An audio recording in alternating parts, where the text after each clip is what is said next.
Are you ready? Hey, I'm ready. I'm here. Awesome. Okay. I don't use Zoom a lot for presentation, so bear with me here while I navigate sharing the right window.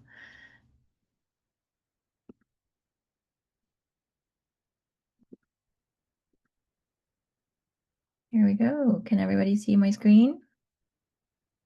Great.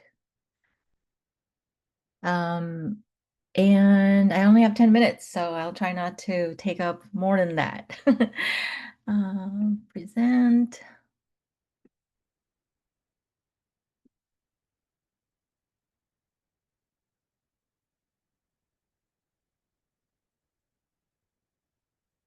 Here we go. Okay. Hi, everyone. My name is Sherilyn Gardner. I am one of the co-directors at Milk Crate Kitchen. We are based in Northeast Portland in the Hollywood district. And essentially what we do is we do food rescue, food cleaning. We cook mostly from scratch. We are a nonprofit kitchen that cooks and distributes meals directly, as well as through our partner organizations to anyone in need, no cost, no questions asked.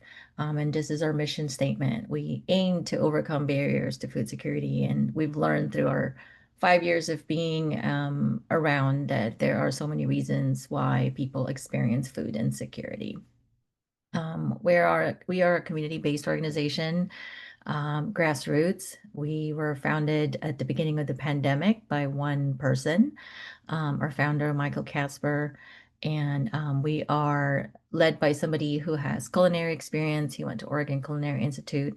So having the experience of working for culinary industry, working for large nonprofits that are providing meals 3 times a day for shelters really makes a big difference in being able to creatively utilize existing resources through the food that we rescue and divert from going to compost and waste and turn that into a nutritious meal. His grandma always said that if you don't know what to do, do what you know. And that really stood out to him in the second month of the pandemic when, everybody was cooped up at home and it was overwhelming and there was a lot of uncertainty.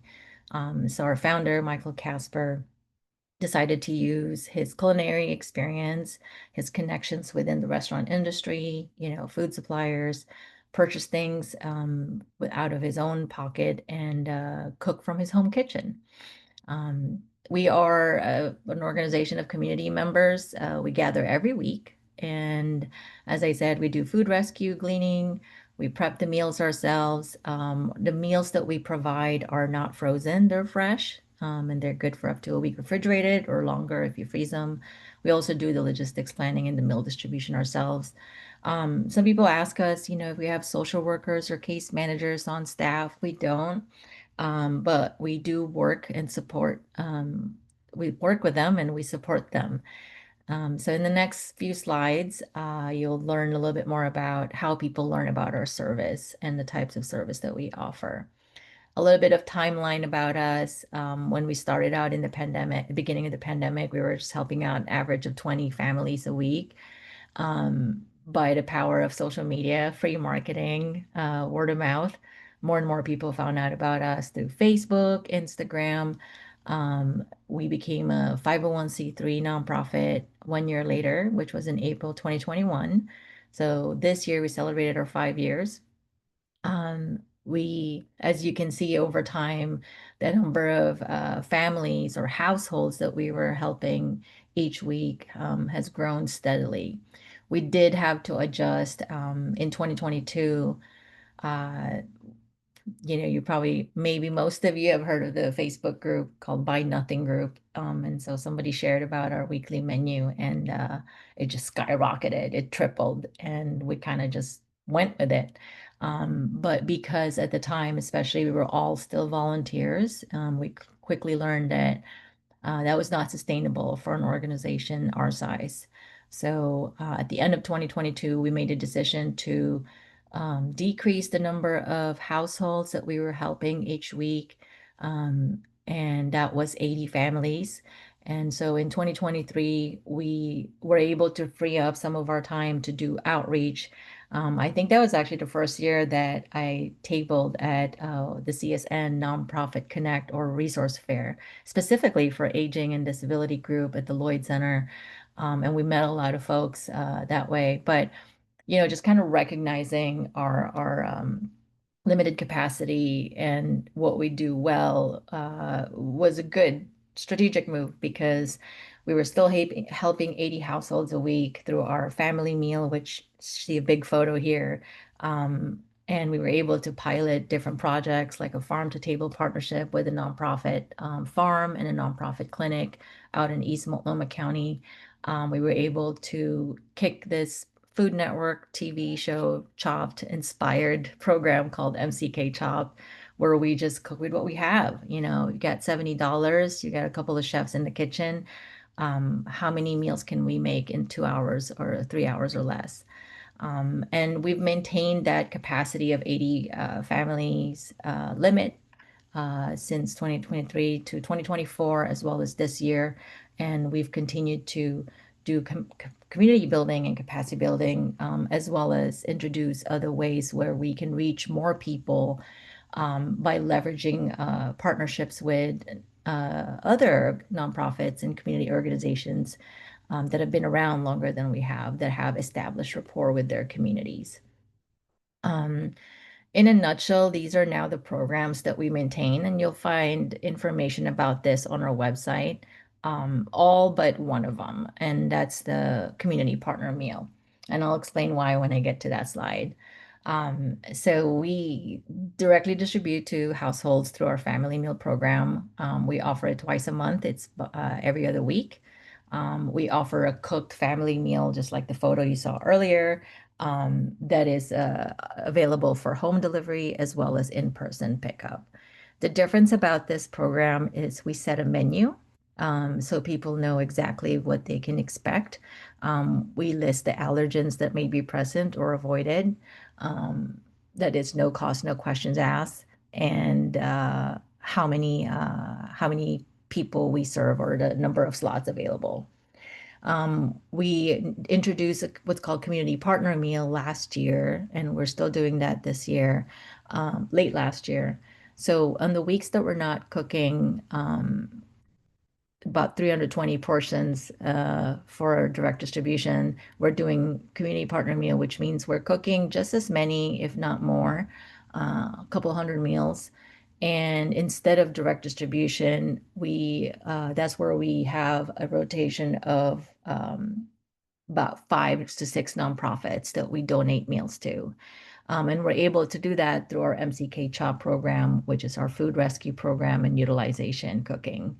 Um, it's about 20 to 50 meals, sometimes more, that we donate to these other nonprofits. And they're not just nonprofits. In fact, we've donated to PPS schools, PPS, community schools, community centers, even mutual aid organizations that do street outreach. As you can imagine, well, we never have any challenges finding a place that could use the food that we serve, the meals that we serve. And that is why we haven't really needed to advertise this on the website or publicly, because I imagine that just as the demand from, individuals and families for a prepared meal that is available to them without needing proof of income or proof of ID. We also have a long list of organizations and groups that come to us and say, I can think of 20 clients that could really use your benefit, right? Because they are individuals that fall through the cracks, like they work, they bring in income, but because of that, they make just a tiny little bit over that puts them over that amount that disqualifies them from any social services or foods, like food stamps, WIC, etc. We also sometimes take catering requests from nonprofits that are doing events or outreach. As long as the population being served is aligned with our mission, we can do it. But we try to do that when we have availability. We're very small. Our team is made up of 2 full-time employees. I'm one of them, and the other one is our co-director, who's also our chef and our kitchen manager. We see about 18 to 25, sometimes 30 volunteers a week over a period of, 5 days. And that's made up of people that volunteer in the kitchen, people that help us distribute meals through home deliveries. On Saturday, when we're doing the distribution for family meals, we also have volunteers that pass out meals to the persons that choose to pick up their meals. And then we have gleaners as well that help us rescue food from farmers market. And our address, as far as our location is here as well. We're actually in the same location where the Saturday Hollywood Farmers Market is held. So this is our baby. A little bit more about like why I'm here. I mentioned that our service is available, no cost, no questions asked. We've found in the 5 years of doing this, over 20% of the folks that sign up for a meal identify as having a form of disability, intellectual development, physical, combination of it. They're experiencing income insecurity, food insecurity, among other things. And so this program is really available where you can self-refer or you can request a meal for someone else. And as I mentioned earlier, we provide it twice a month. Um, our chef is from the South, so when we say 4 portions, it's really generous 4 portions in a family meal tray. But people can sign up through our website, millcreekkitchen.org, under request a meal. And I think I don't want to navigate too much switching between screens. So it's very easy to find if you do check it out today, you'll find that it says closed, but it will show the menu that we prepared last week. But it will tell you the date of when this sign up form will reopen, which is next Wednesday. Our family meal always has protein, both meat and plant-based, complex carbohydrates, vegetable. People can choose to pick it up in person or have it delivered. Because of the huge demand, we do limit one per household. Um, and if you live in an apartment building, that's fine. Just specify the unit number. It is so popular that it does fill up in 1 to 2 hours. In fact, this last 2 months, it's been more like in the first 30 minutes, 50% filled. And so our hope is that more people will learn about us so we can hopefully get an increase in support. But it's also no barrier, so it's very easy to access. People ask me, like, is it the same family each time? It varies. I say about 35% are people that maybe were on the list 2 weeks ago. We try to meet people where they're at, so we do ask them to sign up when they need it. We know that people move, which is why we don't accept like a standing request. So you do need to sign up each time. Um, just a visual of what it looks like in our kitchen and the type of food that we serve when we donate meals to our other organizations through our community partner meal program. Most of the time, they're individually portioned. We find that, especially for transition shelters, um, people that are navigating houselessness, it's just easier to carry around a smaller portion and something that they can stick in the microwave.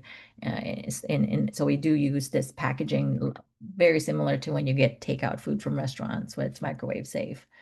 And as I said, everything is cooked. One of the things we've learned about the folks that we serve, some of them have dental issues. Some households have intergeneration type of individuals, from babies to grandma. So we really think about the type of food that we're putting on the menu.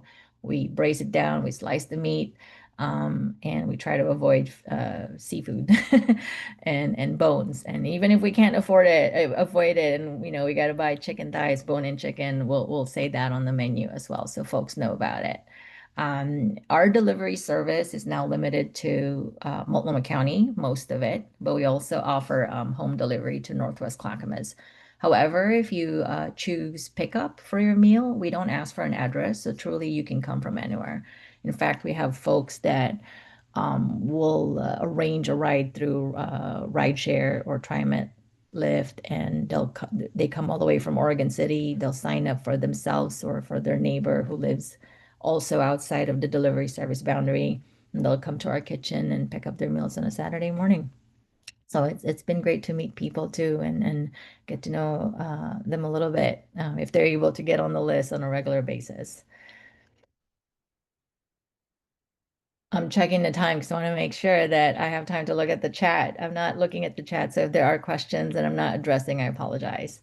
Um, because we don't ask for proof of income or ID. What we have learned though is people that take the time to answer optional questions identify as, single parents, people who are disabled, navigating experiencing houselessness, BIPOCs, LGBTQ, refugees. Again, we don't ask for ID, so it's really self-volunteered information. Um, some of the community partners that we provide our meals to are listed here. And it rotates. So, but what we do is we give them meals consistently twice a month for at least 3 months. So far, we've been working with the same 5 to 8 nonprofits for this year. It's still new, so we want to make sure there's stability. It's not just 1 week a year. And so far, it's been going really well. It also helps because we go through a mini onboarding process when we accept a nonprofit as one of our community partners because we want to make sure they understand about safe food storage, safe food handling, and distribute it to people with that mindset. We actually are not an Oregon Food Bank partner ever since our founding, and so our food rescue program is essential to us. We also care a lot about minimizing food waste. So that said, where do we get our food?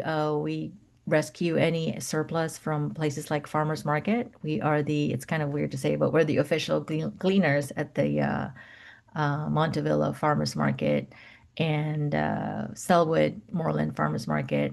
We also receive produce directly from local farms, and we also get donations from nonprofit food hubs and food pantries, as listed here, like Lift Urban Portland, Clackamas Service Center. And the only reason we're not OFB partner is because they haven't been receiving new partners since the beginning of the pandemic. I'm gonna pause here just because my time says I'm up, right? I'm over that 10 minutes.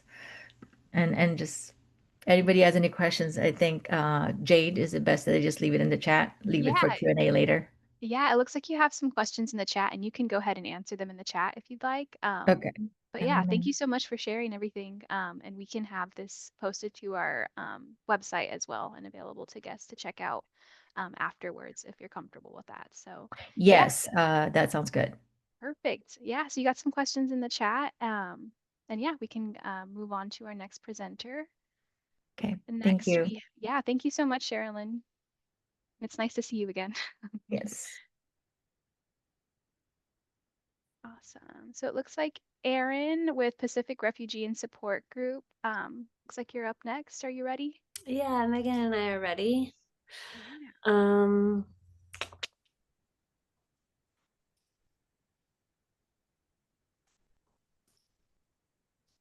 hold on, I may not be able to share my screen. Oh, I can do it if you want to do that. Yeah, can you? Yeah, for sure. 1 second. Sorry, everyone. Oh, you're all good.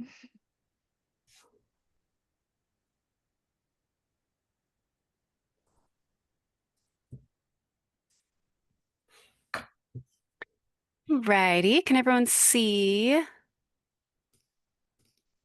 Okay, great. Um, Wonderful. Thank you, everyone. Very nice to be here. Um, Erin and I are, sorry, with Pacific Refugee Support Group. Um, you can see we have our two dogs on the screen. We last minute decided to add our fur babies on there. So um, we are part of our community education team, and the focus of our presentation today will be community education. But before we get into that, I did just want to provide a kind of general overview of PRSG. We are a nonprofit that was established in 2016, and we offer social care services and kind of resource navigation services for any individual or family that has been forcibly displaced. So regardless of immigration status. We will support them. We do that through our kind of 4 main response areas, which include community education, which we're going to go into, community wellness, which focuses on kind of mental health and Oregon Health Plan navigation for community members. We have a lot of community health workers that are part of that team that will do a lot of home visits and support our families that way. We also have community aid, which is kind of more emergency, more urgent needs like financial aid assistance, kind of food security, and housing navigation support for our most vulnerable individuals and families. We also have Community Legal Clinic, which is one of our newer teams that support and get our community members in the system of ECHO, which is, if anyone doesn't know, I always forget the acronym, what it stands for, but they provide low cost and or free legal services for the immigrant community. And then lastly, we have Community Connections, which is where we connect the families and individuals that we're working with our volunteers and partner orgs. It's kind of where that additional resource navigation occurs, and it's where our volunteers really step in and kind of support families one-on-one through kind of basic life skills support. So that's a very quick overview of PRSG as a whole. And we're going to do a little dive now into community education. Just to go back to the legal, however, Yes. we also are really ramping up our Know Your Rights trainings in Spanish, Dari, Ukrainian, and English. And so those are open to the public, and we hold them when we have enough requests. So if you have community members that need those, please reach out to us. And then we also are starting to do family deportation plans. And also we do trauma-informed care training. So how to be trauma-informed in our workspace, and just working with community members. Perfect. So our community education team consists of 3 of us. I'm Megan, and I'm the community education director. And then we have Eric, who is our career pathways coordinator, which we'll talk a little bit more about on the next slide. And then we have Erin, who is our education advocacy manager, which again, we'll go into a deeper dive on the next slide. Anything you want to add here, Erin? Nah. Okay.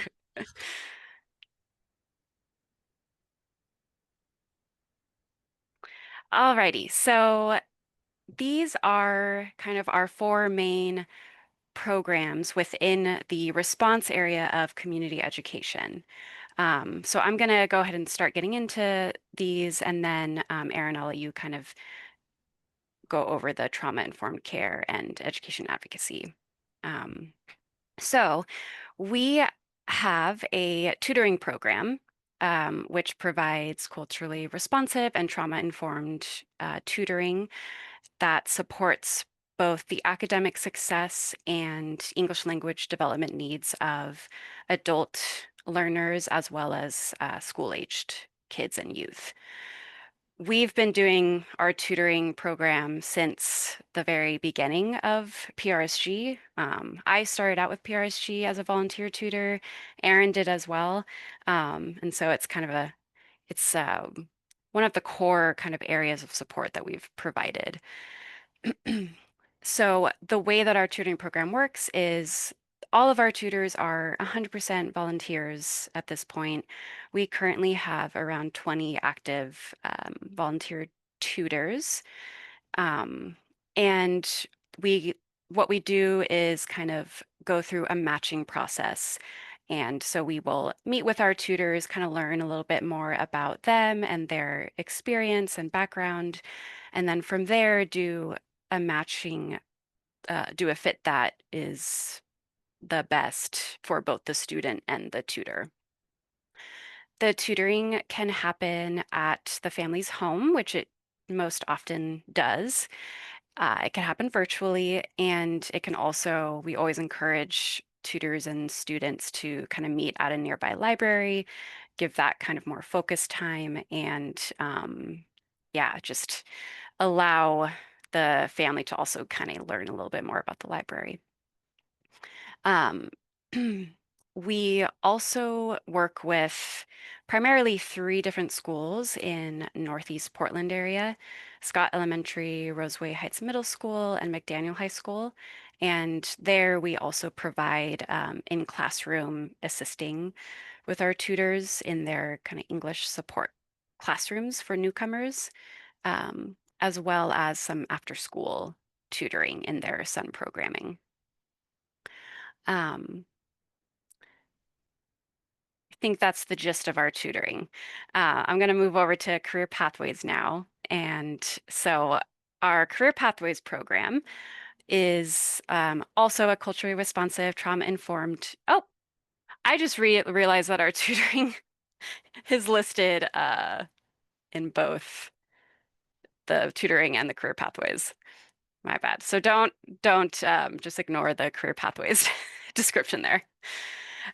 So our Career Pathways program provides adult community members with one-on-one guidance sessions and kind of group workshops that help them, one, identify their short-term and long-term career goals, and then in the one-on-one guidance sessions, we work with them to develop a career pathways plan that kind of helps them learn about the either licensing processes or the education requirements that they will need in order to achieve that, especially kind of longer term career goal. A lot of the community members we work with in this program have we're either teachers or doctors, engineers in their home countries, and they're looking to get back into that career field here, which is usually a very complicated, long, challenging process. And so we try to help them do that, or at least take steps in the right direction with that.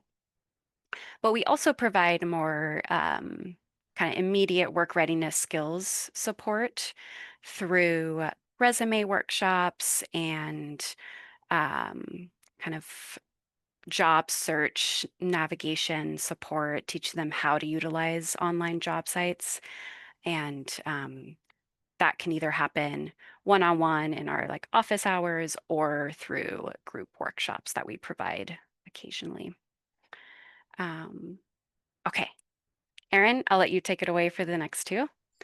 Awesome. Our trauma-informed care program is a new program that a coworker and I started. She and I are both trauma-informed certified. So that looks like training different organizations on how to be trauma informed with their employees. We did a training with Yogi T a few months ago, and we have a few outside orgs working behind the scenes in that. But we also do partner orgs. We also do volunteer training, and we also partner with schools in making classrooms trauma informed. So we're trying to break the cycle. And that is also what education advocacy program is. I got my master's at Georgia State University in early childhood education. And so I was lucky enough to have some of our leading abolitionist activists as professors. And the entire program was based on Paulo Freire's pedagogy of the oppressed writings, and culturally responsive pedagogy. And we also worked on incorporating Gloria Lansing-Billings as well. So the education advocacy program has 3 different tiers. The first is academic success. That's exactly what it sounds like. Tutoring, helping parents navigate the school system, parent-teacher conferences, IEP setup and navigation, and all of those things. And then we have critical consciousness, which is looking around at the systems that are holding us in place and asking if they're fair. And most of the time finding a solution when we discover that most of the time they are not. And then cultural competency. So we want our community members to be fluent in at least one other culture other than their own. And so all of these 3 pillars come full circle, and that is what creates the education advocacy program. And we do soccer, book club. In the summertime, we do a lot of art classes, a lot of donkey sanctuary visits, things like that. So it's a holistic approach to breaking down the cycle and the violent Americanization of our people. So yeah, that's it.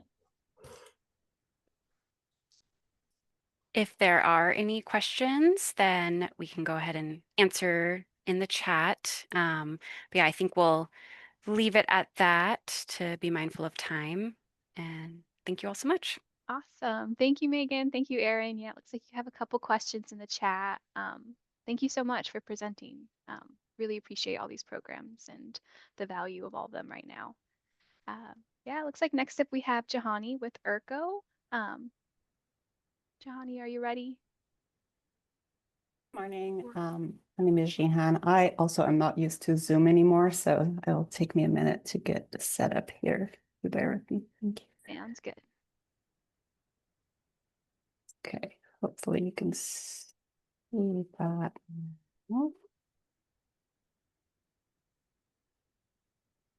Can you all see that?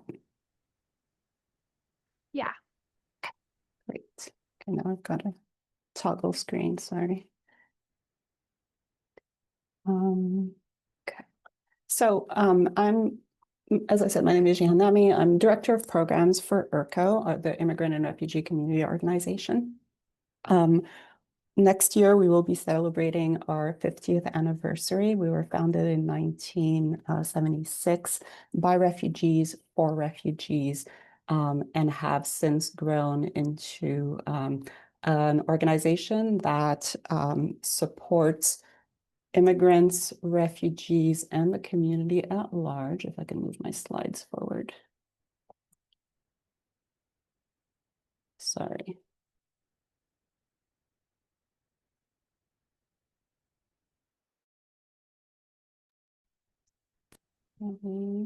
Sometimes the arrow on my keyboard helps if you're having Yeah, trouble with the mouse. that is what I tried.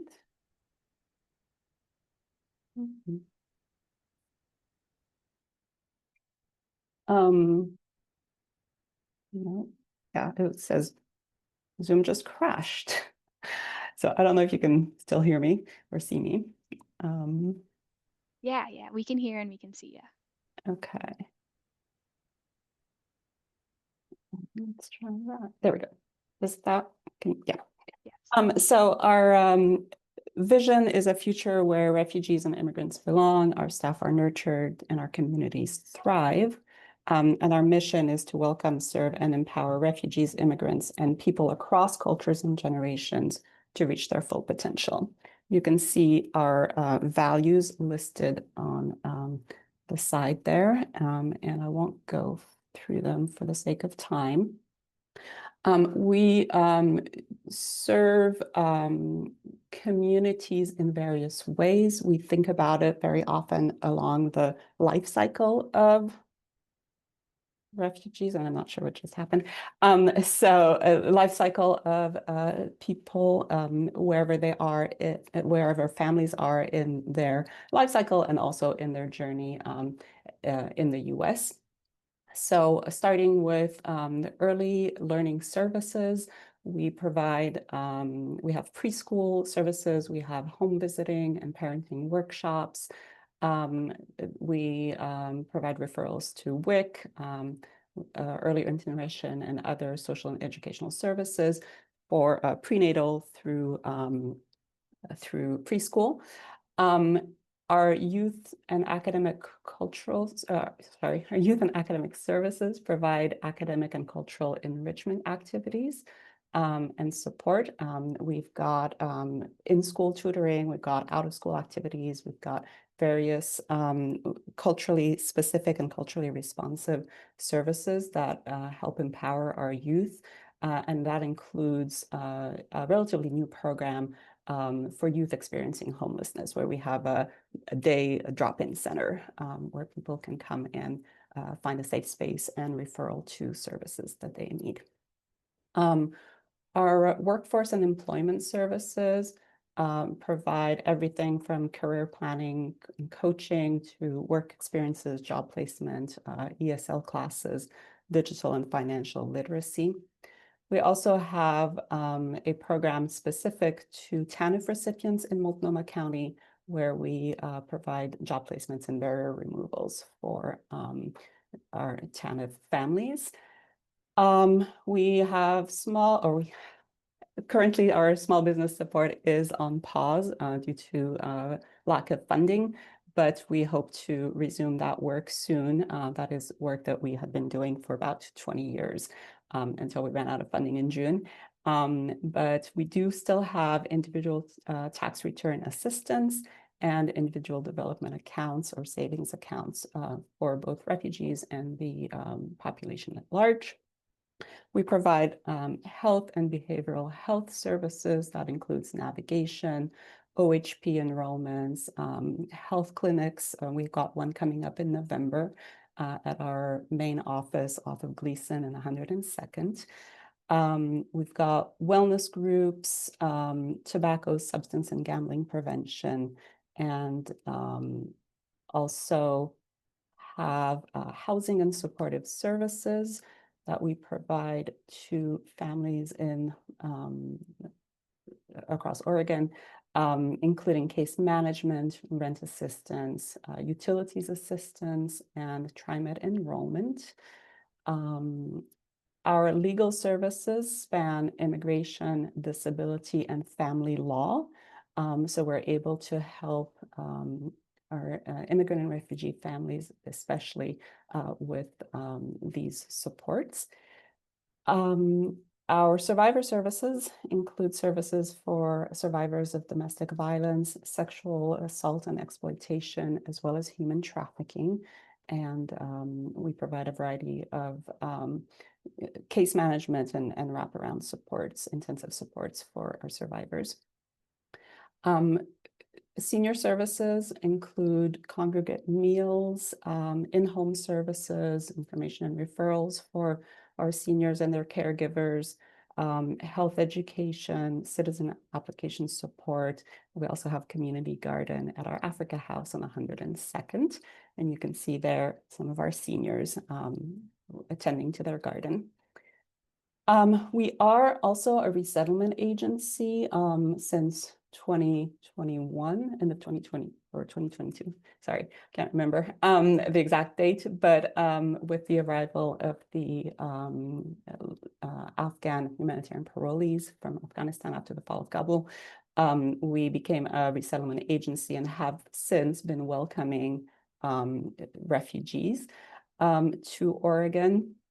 Of course, since the beginning of this current administration in January, those services have been severely curtailed. And so we do continue to serve people who are here. We do welcome a few people occasionally, but provide extended and intensive case management for our new arrivals. We also have what you all might know as the International Language Bank. These are language access services, which provide translation, interpretation, And when we've got the funding for it, healthcare interpretation training services. So that is a fee-for-service program. So we partner with CCOs and community organization and governmental partners to provide interpretation and translation for free for their clients, but we do charge the service providers who are contracting with us. We also have community advocacy and leadership programming where we try to build up local capacity in our communities to advocate for themselves and to represent themselves. And then I did want to call out food pantries in several schools in Multnomah County. We operate food pantries in collaboration with the Oregon Food Bank, and those are open to everyone, not only students and their families. All of our services are trauma informed, and they are culturally specific or culturally responsive. We, as I mentioned, have broadened our client base from just refugees to serving the community at large. And I should say that all of these services, because they are funded by our funders, our partners, they each come with their own eligibility criteria and their own restrictions. So, you know, we're not able to provide the same menu of services to everybody. It really depends on what services people are trying to access, whether they meet the eligibility criteria set by our funders or not. So we're not really able to tell people in advance necessarily in a presentation like this, which services would be available for any particular family or client. We do ask that people reach out to us and inquire about what services might be available for clients or for families that they're supporting, and we'll work on a case-by-case basis to figure out which services, if any, we might be able to provide for them. We realize that this is complicated for our community partners to try and refer it into IRCO. That is something that we'll be working on. It's in part of our strategic plan. It's just a pretty complicated system to set up for ourselves. And so we acknowledge that and want to make sure that that doesn't frighten people from referring to us. We do have an open door policy. So even if people reach out to us in one particular office and we don't have a service in that office, we will be glad to provide services or refer to various other programs. We have 5 main locations in the Portland metro area. Our main office is on Gleason and 102nd. We also have 4 cultural centers that provide one-stop social services and cultural homes for immigrants, refugees, and community members who identify from those cultural heritages. So we've got our Africa House, which is on 102nd and Gleason, our Greater Middle East Center, which is in Beaverton, the Slavic and Eastern European Center, which is in the Mall 205 Northeast Portland area, and our Pacific Islander and Asian Family Center, which is on Sandy and 82nd. And then we also have an office in Eastern Oregon, out in Ontario, Oregon, and several other access sites. So we're based in schools, we're based at various community partners, and have about 50 different places through which you can interact with IRCO. And as I said, we've got a no wrong door policy. So if we cannot serve in one area, we will be glad to try and refer to another office. We also have launched programming in affordable housing development. So we are partnering with housing developers to develop and build a new affordable housing. We've recently opened the Aldea at Gleason location, which is 74th and Gleason. near our main office. We're working on developing a new 60-unit affordable housing building in Gresham, near Civic Drive, and then also in Hillsborough, in Willow Creek, near the PCC Willow Creek campus. These two are a couple years at least from being able to open, but they're coming. And I should say that all three locations have preschools attached to them. We'll be opening up our Gleason preschool in January 2026, and the Civic Drive and Willow Creek will have preschools as well. In the last fiscal year, ending in 2024, we served over or nearly 29,000 clients through the services that I described. And that's in addition to another 100,000 who were served through our language access and our energy assistance lines that were not captured in this demographic breakdown. We do work in partnerships. I want to make sure that you'll hear that we don't do all of this work on our own. Shout out to PRSG, who is one of our partners on several projects. But also we collaborate with community members. We have a robust volunteer program and always welcome new volunteers. We partner with community leaders, governmental agencies, and other nonprofits to really serve the communities that are here. I'm going to pass this, but you can see this quote in more detail in the presentation when you get it, and I'll end there and we'll respond to any questions in the chat. Thank you. Awesome. Thank you so much. Yeah, and it looks like you have a couple questions in the chat. Yeah, so we can go ahead and move on. We have Kratna with Latino Network next. Are you ready to go? Oregon for All up next. Ellie, are you ready? Yes, I am. Awesome. Go ahead and take it away. Cool. Hi, everyone. My name is Ellie Gluhusky. I apologize in advance for my voice. I've been fairly sick the last week, but I promise I sound worse than I feel.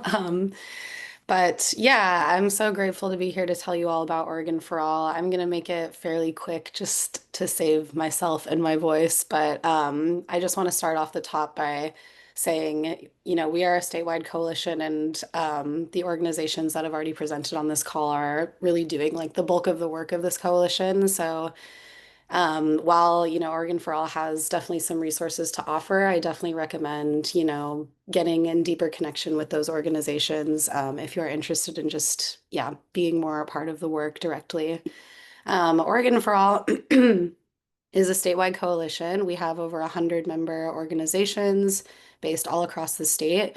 Our membership is made up primarily of organizations doing immigrant serving and immigrant justice work. However, that's not, you know, necessarily all of our organizations who are part of our coalition. We have a really broad coalition of folks doing really amazing work across the state. We have kind of like three main focus areas. The first being on narrative change and communications. We do a lot of messaging research. We develop talking points for folks. Yeah, that sort of thing, doing like social media content. We have our website.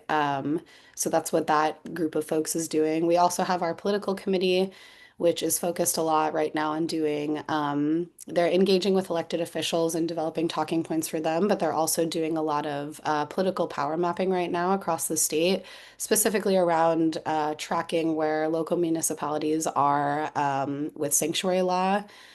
Just because we know, you know, that's already been something that's been targeted and has been defended in the past and will likely need to be defended in the future.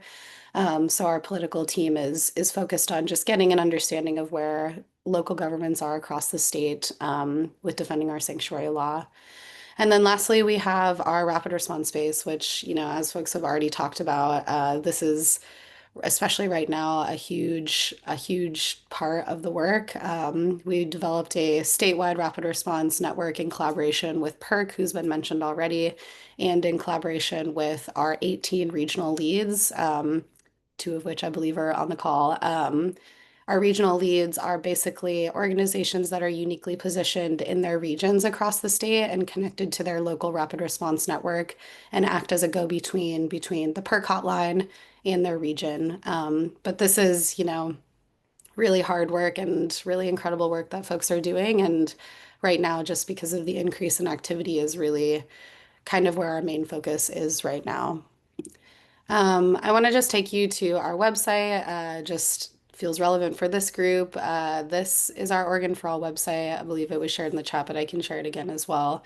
And specifically directing you to the resources tab at the top. We have quite a few resources available on that page. Oops, it opened it. So yeah, I definitely recommend checking that out. But here are just some of like the different resources we have available there. Some of these, again, have already been mentioned, but just wanting to draw your attention specifically to the PERC hotline, which is listed here. This is the essential, everyone must have this number. This is our main hotline number for any rapid response, any ICE activity happening across the state. So it is essential that folks have this number. But this is listed on our website. We also have the ECHO number, Equity Corps of Oregon. Again, has been mentioned before, but this is free legal assistance for folks. So again, essential that folks, especially immigrant community members, have this number and know how to get in touch with that service center. We also have downloadable red cards. I believe folks are likely familiar with what this is, but this is just a small red card that basically has your constitutional rights on it, and it's easy for folks to have on hand, community members to have on hand if they have an interaction with ICE to remind them of their right to remain silent. We also have a number of Know Your Rights materials on our resource page as well in different languages. We have videos, fact sheets, all sorts of like really helpful KYR materials. We also have them for different scenarios. So we have a KYR toolkit specifically for, going to your ICE check-in appointment or having to go to the courthouse. So that is, yeah, a really essential resource, and would definitely encourage folks to check that out and share those out with your community members and bases that you're engaging with. And then finally, we have a number of toolkits on our website. And again, these are created by our incredible partners. This first bullet point here, the Safeguarding Schools, Organizations, and Healthcare, those were all created by our partner, Innovation Law Lab. They're downloadable, just really essential, helpful resources. We have the Family Preparedness Packet that Kay already mentioned earlier from Latino Network and Oregon Law Center. That's downloadable on our website as well. And then we have a toolkit dedicated just to understanding Oregon sanctuary law as well. That was kind of a quick run through, but I also wanted to end, sorry, I'm gonna mute so I can cough. Sorry. I know Kay already mentioned that they're doing some MigroWatch as well, but I wanted to highlight these upcoming MigroWatch trainings for that are being hosted directly by PERC. One of these has already passed, but the next one that's coming up is on the 25th. It's happening in person in Portland. I will share the little registration links in the chat once I'm done sharing. But yeah, PERC is going to start and has been in collaboration with partners doing lots of MigroWatches. But starting the next month, they're going to be hosting 2 different MigroWatch trainings every month, one virtual and one in person in Portland. So for more information on that, I definitely recommend folks just follow them on their social media or check out their website. That's going to be kind of the best way to hear about those MigroWatch training opportunities moving forward. And that's pretty much it. If folks are on this call who are a part of an organization and want to join our coalition, this QR code is for that. This is my contact information along with our network director, Jess Montoya. Yeah, please reach out if folks have any questions. And like I said, I really just want to offer gratitude to the other organizations on this call who are a part of the Oregon for All Coalition, who are doing the heart and soul of this work. And yeah, please connect with them because they're amazing. That was really quick for me, but yeah, appreciate the opportunity to share with folks. And yeah, please let me know if you have any questions. Thank you. Thank you so much, Ellie. I really appreciate all that information. And thank you so much to all our presenters who shared today. All the resources and offerings that you shared about really crucial right now. So thank you for everyone for being here. We did drop a link in the chat to a survey if you could take that before you leave. But we do have about 5 more minutes if there are any questions or any share outs that we have in the group.